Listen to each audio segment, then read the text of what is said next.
So this is my collection of comics written by Kieron Gillen. He's definitely one of my favourite comic writers of the moment. The Wicked and the Divine is an epic tale of gods reborn through the centuries, full of incredible twists and revelations. It's definitely one of my favourite comic runs of all time. Then there was Die, an exploration of fantasy worlds and role-playing games, which is much shorter but still a beautiful piece of work. And his work on Marvel books such as Eternals and X-Men took them to a whole new level. And now we have his new book from Image Comics, The Power Fantasy, which has just released its first collected volume. And it looks like being the start of a whole new long-term saga, not to be confused with Saga. And it's off to a strong start, so I'd say it's definitely worth picking up. It's set in 1999, in a world where superheroes have been around since the atomic bomb dropped in 1945. Only 6 of them are powerful enough to matter, but they're not a team and spend most of their time trying to calm each other down, as any fight between them would cause the deaths of millions of people. It's kind of an allegory for nuclear weapons.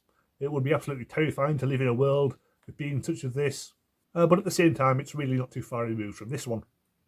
The first character we meet is Etienne Lux, who is a world-class psychic, a bit like Charles Xavier, but instead of establishing a school for gifted mutants, which are called atomics here, he's a wanted criminal for his habit of murdering people with his thoughts.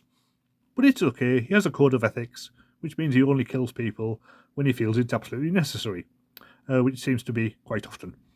So yeah, he's terrifying basically, and his existence shows what living in a world with powerful telepaths would really be like. Another atomic is Ray Harris, known as Heavy, as he has gravity powers, and he lives in a floating city called Haven, which, as you can see, looks very impressive.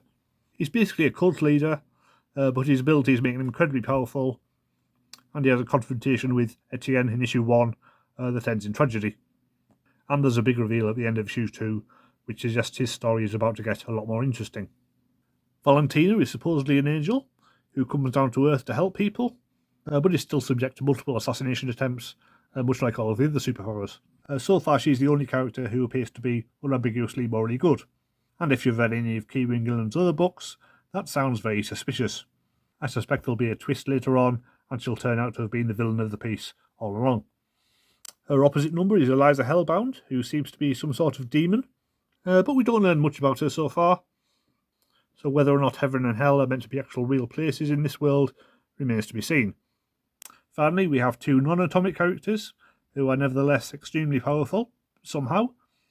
Masumi Morishita is a Japanese artist who has the power to cause some sort of apocalyptic event if she's kept happy at all times.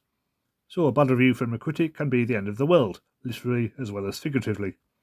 And then there is Jackie Magus, a self-taught magician who starts a cult in order to harvest his followers' power, I think. But at the end of the book, it looks like his storyline is going in a somewhat different direction, which seems eerily similar to current world events. There are no helpful narrative captions or info dumps in the book.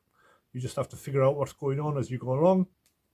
So it's entirely possible I could be way off base with everything I've said so far.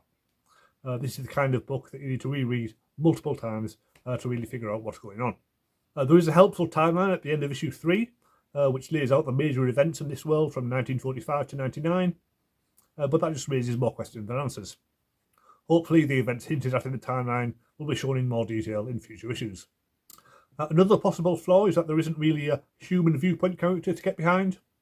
In The Wicked and the Divine, the character Laura was our gateway to the world of godlike beings, so we followed her viewpoint to start with, and all of the other characters got more fleshed out as the book went along.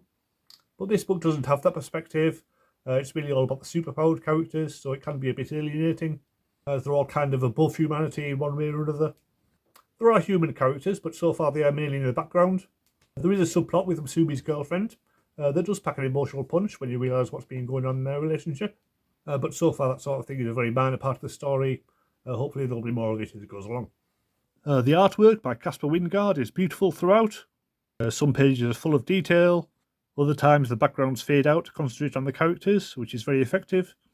And the flashback scenes allow him to experiment with different styles of artwork. So there's always something fresh and original with every issue. The collection itself is rather bare bones. There's no extra features in the back. In fact, we don't even get full-page covers. Just the one page showcasing the cover artwork that we would have got if we bought the individual issues. Admittedly, it is only $10, or if you buy it in the UK, £10. So that's quite a bargain for 5 issues of comics nowadays. But it still feels like they could have put a bit more effort into the collection. There's just black pages before each issue, where they could easily have reproduced the cover artwork. Overall, it's a fine read, intelligent, complex, not a massive amount of action so far, but when it comes it's really impactful, and I'm definitely looking forward to picking up future volumes.